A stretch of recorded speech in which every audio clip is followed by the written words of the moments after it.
সম্মানিত দর্শক, আপনাদেরকে আবারও আমার আন্তরিক শুভেচ্ছা এবং ধন্যবাদ জানাই আজকে আমাদের সাথে থাকার জন্য। আমাদের গত অনুষ্ঠানের আজকে পরবর্তী অংশ অনুষ্ঠিত হচ্ছে। আমাদের আজকে আলোচনা সভায় উন্মুক্ত আলোচনায় আমরা আজকে যাব। এখানে উপস্থিত পরিচালক মহোদয় মাসুদ ইকবাল মোহাম্মদ শামীম সাহেবের কাছে যেতে চাই। এনভায়রনমেন্টাল কমপ্লায়েন্স বা পরিবেশগত যে নীতিমালা বিধিনিষেধগুলি আছে, এই জায়গার ফ্যাসিলিটেশনের জায়গা থেকে কোন অবস্থানে আছে, আসলে কিভাবে কাজ করছে এবং তাদের কাজের চ্যালেঞ্জগুলি কি? ধন্যবাদ আপনাকে। তো আমাদের পরিবেশ অধিদপ্তর থেকে যেটা করা হয়েছে সেটা হলো আমরা রুলস রেগুলেশন করেছি। তো আমাদের কাজ হচ্ছিল সেই রুলস রেগুলেশনগুলো বাস্তবায়ন করা, এক যাতে হলো নির্দিষ্ট একটা স্ট্যান্ডার্ড যেটা আছে সেটা মেনটেন করে সে চলতে পারে।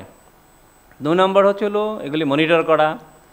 আর আরেকটা সুযোগ হলো যে ধরনের কেমিক্যাল আমরা তৈরি করি, ওয়েস্ট তৈরি হয়, সেগুলি কিছু কিছু ক্ষেত্রে কিন্তু রিউজ করা সম্ভব। তো আমরা ধীরে ধীরে, কারণ রিউজ যদি আমরা করি তাহলে আমার পরিবেশে ওই যে কেমিক্যালগুলো আসবে না। তো আমরা এখন বাধ্যতামূলক করছি যে ক্রোম ফ্লোরটা তৈরি হয় সেটা যেন রিসাইকেল করে বা রিউজ করতে পারে। ইন্ডিভিজুয়াল ইন্ডাস্ট্রিগুলোকে সেই ব্যাপারে সেই থেকে অবলাইজ করা।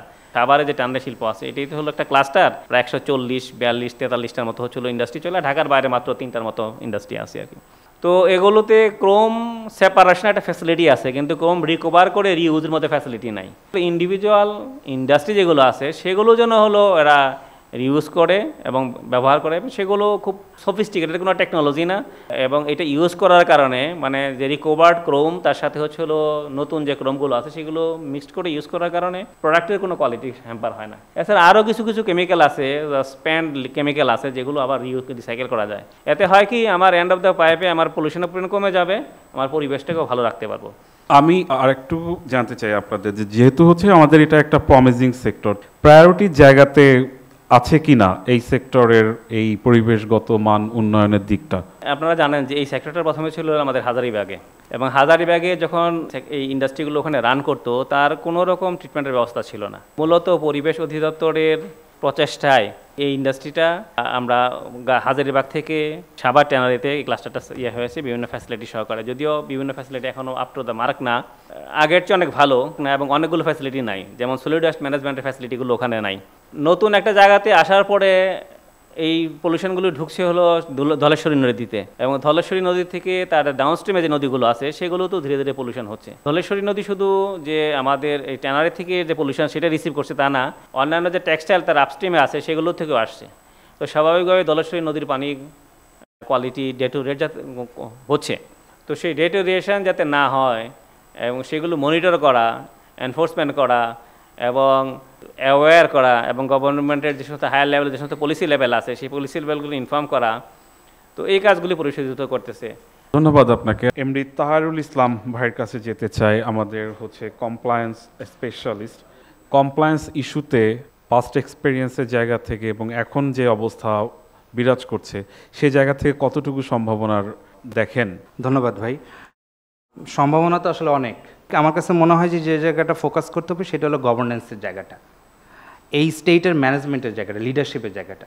ট্যানারি ইন্ডাস্ট্রি এখন একটা সিরিয়াস লিডারশিপ ক্রাইসিসের মধ্যে আছে, এবং একটা ডিশোল্ডারিং একটা অ্যাটিটিউড সবার মধ্যে, ইনক্লুডিং গভর্নমেন্ট। এখানকে মালিকদের আপনি দোষারোপ করতে পারেন, ব্লেম দিতে পারেন, শ্রমিকদেরকে ব্লেম দিতে পারেন, বাট এখানে লিডারশিপটা নিতে হবে মিনিস্ট্রি অফ ইন্ডাস্ট্রিজকে, এবং ওনারাই other ministries including ministry of environment, DOE, ministry of labour, ministry of commerce, সবাইকে নিয়ে একটা কোঅর্ডিনেশন করবে।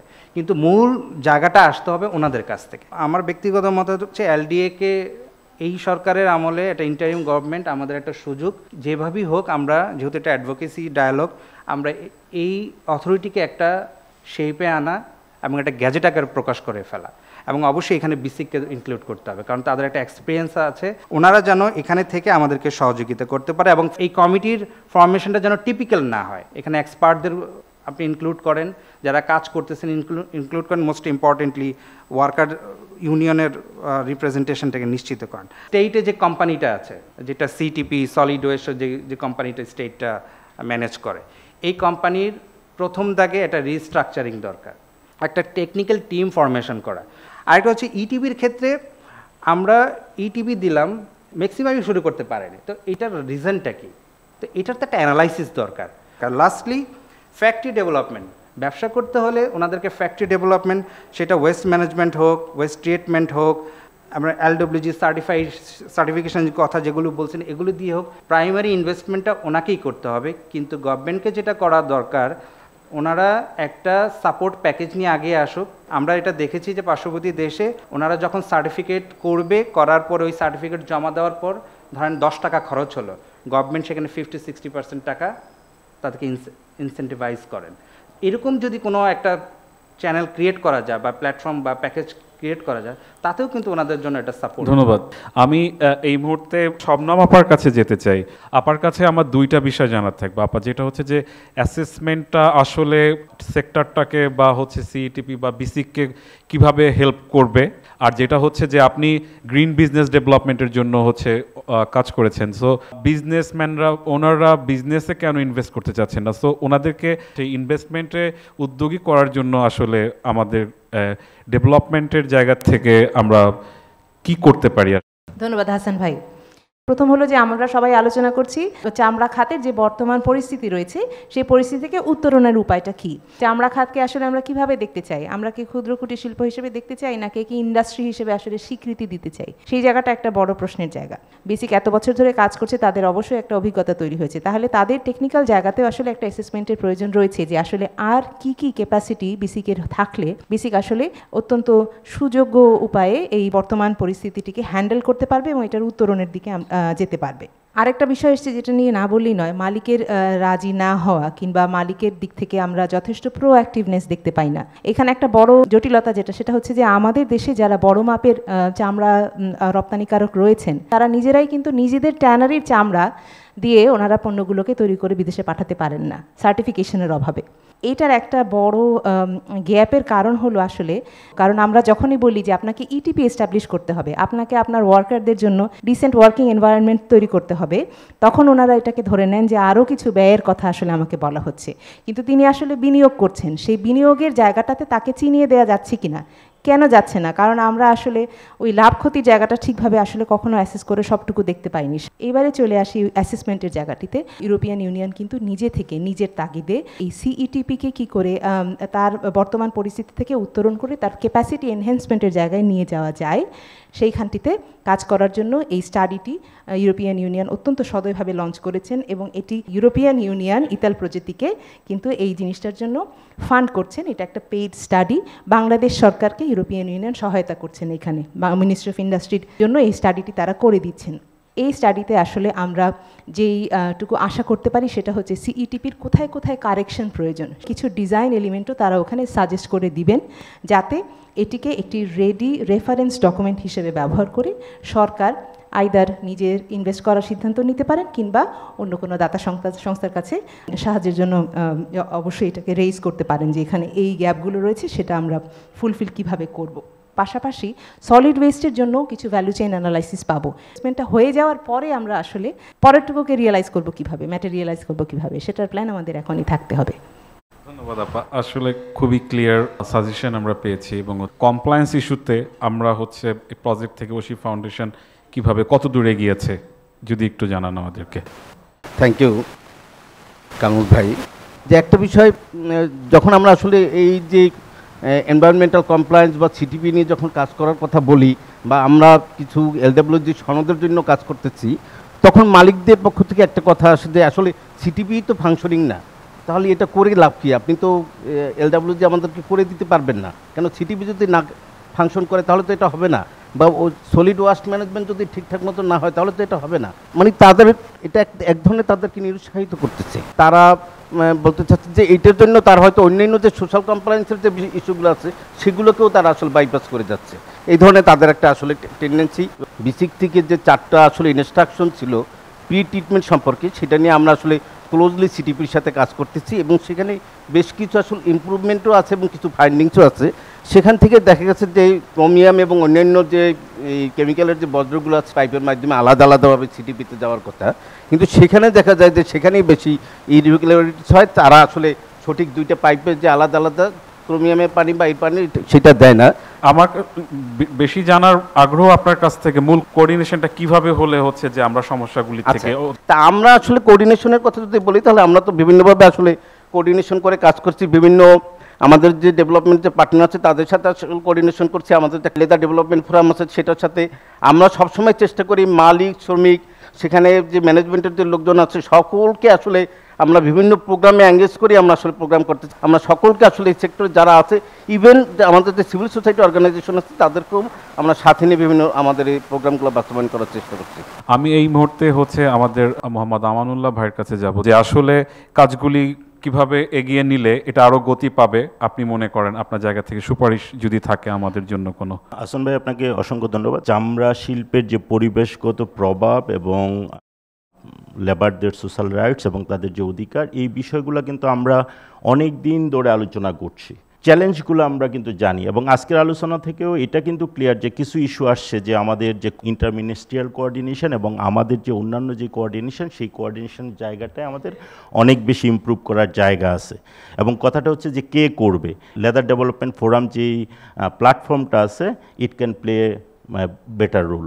আরেকটা বিষয় হচ্ছে যে আমরা অনেক কথা বলি কিন্তু আমাদের আলোচনাগুলো খুব সলিডিফাই হয় না এবং অ্যাকশনের জায়গাটায় হয়তো আমরা সেইভাবে আলোচনার পরে সেই অ্যাকশনটা কে নিচ্ছে এবং সেটার মনিটরিং হচ্ছে না। সো এই ইন্ডাস্ট্রিটাকে আমরা আসলে এখনও ক্ষুদ্র অবস্থায় দেখতে চাই না, আসলে এটা একটা বিগার ইন্ডাস্ট্রি, এটা হেভি ইন্ডাস্ট্রি। হেভি ইন্ডাস্ট্রি হলে আসলে বেসিক এখানে কতটুকু, যে ক্যাপাসিটির জায়গাটা কতটুকু, কিন্তু আসলে এই কাজগুলো কে করবে, কে রেসপন্সিবল, কে এটাতে অ্যাকাউন্টেবল, কার কাছে এটাকে রিপোর্ট করতে হবে, কে এটাকে আসলে ফলো আপ দেবে, এরকম একটা যদি কম্প্রিহেন্সিভ সিস্টেম না দাঁড়ায় আসলে আমাদের আলোচনাগুলো হয়তো আমরা যেই স্পেসে যেই স্পিডে আমরা এটার একটা প্রগ্রেস দেখতে চাই সেটা হয়তো পাবো না। আমরা যারা ডেভেলপমেন্ট অ্যাক্টরস আছি আমাদের দায়িত্ব হচ্ছে এটাকে কীভাবে এনশিওর করা যায়।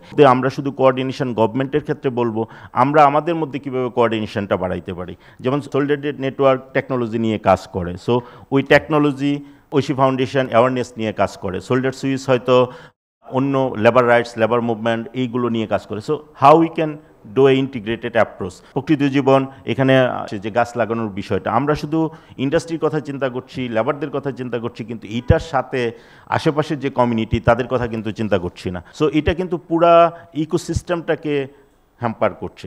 এটা কিন্তু আমাদের এখন বাবার বিষয় যে আসলে আমরা যেহেতু ফান্ডিং স্ট্রিঙ্কিং হচ্ছে, আমাদের লিমিটেশন আছে, so how we can work together এবং আমরা কীভাবে এটাকে আসলে অপটিমাইজ করতে পারি। তো let us find a way এবং লেট আস টেক, মানে কিছু লো হ্যাঙ্গিং ফ্রুটস, আমরা সব করতে পারবো না, কিন্তু হোয়াট মানে যেটা আমরা আসলে ইমিডিয়েটলি করতে পারি, লেট আস ফাইন্ড দ্যাট এবং let us start from that. ধন্যবাদ আমান ভাইকে খুব সুন্দর হচ্ছে দিক নির্দেশনা দেওয়ার জন্য। আমি এই মুহূর্তে হচ্ছে আমাদের প্রোগ্রামের আলোচনা সভায় আজকে চিফ গেস্ট সৈয়দ সুলতান উদ্দিন আহমেদ ভাই, চেয়ারম্যান লেবার রিফর্ম কমিশন। আমি ওনাকে এই মুহূর্তে অনুরোধ করতে চাই যে আজকের সভার আলোচনা উনি শুনলেন, অনেক কিছু এসেছে, তো সেই জায়গা থেকে হচ্ছে ওনার যদি একটা ওভারঅল মন্তব্য এবং হচ্ছে আমাদের জন্য একটা দিক নির্দেশনা থাকে তাহলে সেটা আমাদের জন্য উপকারী হবে। অনেক ধন্যবাদ। বাংলায় একটা কথা আছে, মামাবাড়ির গল্প মায়ের কাছে বলতে নাই। ট্যানারি সম্পর্কে আমি যেটুকু জানি সেটা কালাম ভাইয়ের কাছ থেকে, আর পরিবেশ সম্পর্কে যেটুকু জানি সেটা মনে হয় বাবু ভাই নিশা আর প্রফেসর আইনুল নিশাতের বিভিন্ন বক্তব্য, প্রোগ্রাম বা পড়াশোনার মাধ্যমে। আর আমাদের অ্যাক্টিভিস্টরা তো এখানে আসেনি, যারা দীর্ঘদিন যাবৎ কাজ করি আমরা। যেহেতু আমি উন্নয়ন সংগঠন বলতে মানবাধিকার সংগঠন নিয়ে কাজ করি, একদম শ্রমিক অধিকার নিয়ে, আমার কাছে উন্নয়ন সংগঠন মানে হচ্ছে মোবিলাইজেশন, এম্পাওয়ার করা যাতে যে তার কথা বলতে পারে। আমরা সবসময় কিন্তু একটা মার্কেট এবং এক্সপোর্টকে ডিপেন্ড করে সমস্ত আলোচনাগুলো করি। আপনি সোশ্যাল কমপ্লায়েন্স করবেন না, আপনার ব্যবসা হবে না। আপনি পরিবেশ করবেন না, আপনার ব্যবসা হবে না। অবশ্যই ব্যবসা হতে হবে, কিন্তু আমার দেশের জন্য এটা খুব জরুরি, আমার মানুষের জন্য। আপনি এক্সপোর্ট করেন বা না করেন, আপনাকে এটা মানতে হবে। এই মিনিমাম স্ট্যান্ডার্ডটা কিন্তু এটা তৈরি হওয়া দরকার।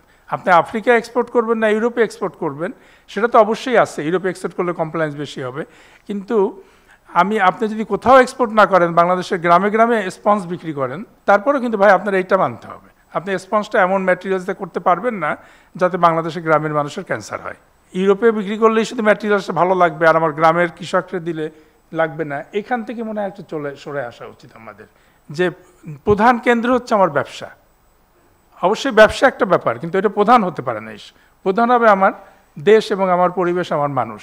এবং সেক্ষেত্রে আমরা যদি পণ্যের দাম ঠিক করি, আমরা একবার ঠিক করেছিলাম একটা জিনিস বানাতে গেলে বাংলাদেশে কত পানি খরচ হয়, আমি আগে বলেছিলাম যে আমরা শীতলক্ষা পাড়ের মৎস্যজীবীদের নিয়ে কাজ করেছিলাম একবার, দেখেছি যে মাছ নষ্ট হয়েছে ওই পরিমাণ টাকা আমাদের ফরেন এক্সচেঞ্জ আসে নাই, যতই আমরা গ্লোরিফাই করি না কেন। ঠিক তেমনি একটা প্যান্ট তৈরি করার জন্য পরিবেশের যে ক্ষতি হয় ওই দামটা যদি হিসেব করা হয় তাহলে কি আমরা সাবসিডি দিচ্ছি কিনা ইউরোপের কাস্টমারদেরকে, এটা বের করা দরকার। এবং সেই সাবসিডি তাহলে আমরা কম্পিটিশন করতেছি, কিসের কম্পিটিশন? আমার পরবর্তী প্রজন্মের পানির অধিকারকে নষ্ট করে আমরা কম দামে ইউরোপ আমেরিকায় আপনার পণ্য রপ্তানি করতেছি। পণ্যের দামের এই স্পেসিফিকেশনটা হওয়া দরকার, যে পরিবেশের কারণে দাম কত, সমাজের কারণে দাম কত, শ্রমের কারণে দাম কত।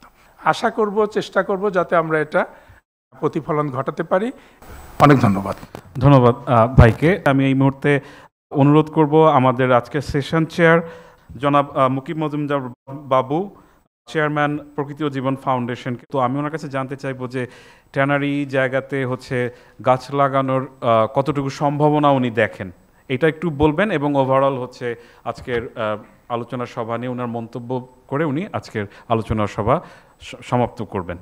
আমি আসলে প্রথমে সবাইকে ধন্যবাদ দিতে চাই যে কষ্ট করে এখানে এসে এই ধরনের একটি আলোচনায় অংশগ্রহণ করার জন্য। গাছ তো আসলে এমন একটি উপাদান যেটা সব জায়গায় লাগানো সম্ভব, এবং সবচেয়ে বড় কথা হচ্ছে যে নর্মালি আমরা যে গাছ লাগাচ্ছি সেই গাছ তো আমরা নানা জায়গায় লাগাচ্ছি, এবং ট্যানারির যে কারখানাগুলো তার আশেপাশে গাছ তো অবশ্যই লাগানো যায়, এবং সেখানে এটা নিয়ে কোনো সমস্যা নেই। গাছের থেকে যে উপকার পাই সেটা তো আমরা মোটামুটি সবাই জানি, যে অক্সিজেনের ব্যাপার, কার্বন ডাই অক্সাইড শুষে নিচ্ছে, মাটিকে ধরে রাখছে, এবং এই যে নানা ধরনের পলিউশন সেটাকেও সে কিন্তু শুষে নিচ্ছে। তো সব কিছু মিলিয়ে আসলে গাছের তো উপকারিতার শেষ নেই। সবাই নানা ধরনের কথা বলেছেন, এবং সেখানে কিন্তু মোটামুটি প্রায় 50টার মতো পয়েন্ট উঠে এসছে। চামড়া শিল্পের পরিবেশগত প্রভাব ও করণীয়, এবং সেখানে কিন্তু এলডব্লিউজির ব্যাপারটি এসছে, বেসিকের ব্যাপারটি এসছে, সিএটিপির ব্যাপার এসছে, সচেতনতার পাশাপাশি আইনের কঠোর প্রয়োগের কথা উঠেছে। এবং 7 বছর পার হয়ে গেছে হেমায়েতপুরে চামড়া শিল্প, 7 বছরে কিন্তু তেমন কোনো আমরা সলিউশন এখনও বের করতে পারিনি। সলিড ওয়েস্টের সমস্যার সমাধান হয়নি, liquid and West under capacity. বাংলাদেশের চামড়া কোয়ালিটি ভালো হওয়া সত্ত্বেও কিন্তু আমরা সেই জায়গায় আমরা এই শিল্পকে নিয়ে যেতে পারছি না। লেবার ফ্যাসিলিটির অপর্যাপ্ত ব্যবস্থাপনা, চামড়া ইন্ডাস্ট্রির জন্য আলাদা একটি বোর্ডের কথা উঠে এসছে। আমাদের যে প্যারামিটারগুলো আছে সেগুলো অ্যাড্রেস করতে হবে আমাদের সব পক্ষকে মিলে। তো কমপ্লায়েন্সের কথা এসছে, মিনিস্ট্রি অফ ইন্ডাস্ট্রিকে লিড দেওয়ার জন্য বলা হয়েছে। তো এই ধরনের অনেকগুলো বিষয় কিন্তু উঠে এসছে। আমরা যদি খসড়া তৈরি করি, একটা ড্রাফট করি, তাহলে কিন্তু এই জিনিসগুলো নিয়ে কিন্তু আমরা পরবর্তীতে আমরা যারা এখানে আলোচনা করলাম এটাকে এগিয়ে নিয়ে যাওয়ার জন্য অ্যাকশন প্ল্যান তৈরি করতে হবে, এবং সেই অ্যাকশন প্ল্যান করতে হলে কিন্তু আমাদের এই পয়েন্টগুলো নিয়ে কাজ করতে হবে। আর সবচেয়ে বড় কথা যেটা আমি সবসময় বলি, আমরা সবাই মিলে হাতে হাত মেলালেই কিন্তু আমাদের পক্ষে এই ধরনের সমস্যার থেকে উত্তরণ সম্ভব, এবং যেটা আমাদের জন্য দরকার, আমাদের দেশের জন্য দরকার, এবং আমাদের এই ইন্ডাস্ট্রিগুলোকে বাঁচানোর জন্য দরকার। আর সেই কাজটি করতে হলে আমাদের সবাইকে এক হতে হবে, একসাথে এগিয়ে আসতে হবে, এবং একসাথে কাজ করতে হবে। সবাইকে ধন্যবাদ। আমি আমার আন্তরিক ধন্যবাদ জানাতে চাই আমাদের প্রিয় দর্শকদেরকে যারা আমাদের সাথে ছিলেন। আমি শুভেচ্ছা এবং ধন্যবাদ জানাই আজকে আমাদের আলোচকদের যারা কিনা আমাদেরকে অনেক সুন্দর সুন্দর সাজেশন, কমেন্টস এবং সুপারিশ দিয়েছেন, যেগুলি আমাদেরকে সামনে এগিয়ে নেওয়ার জন্য সাহায্য করবে।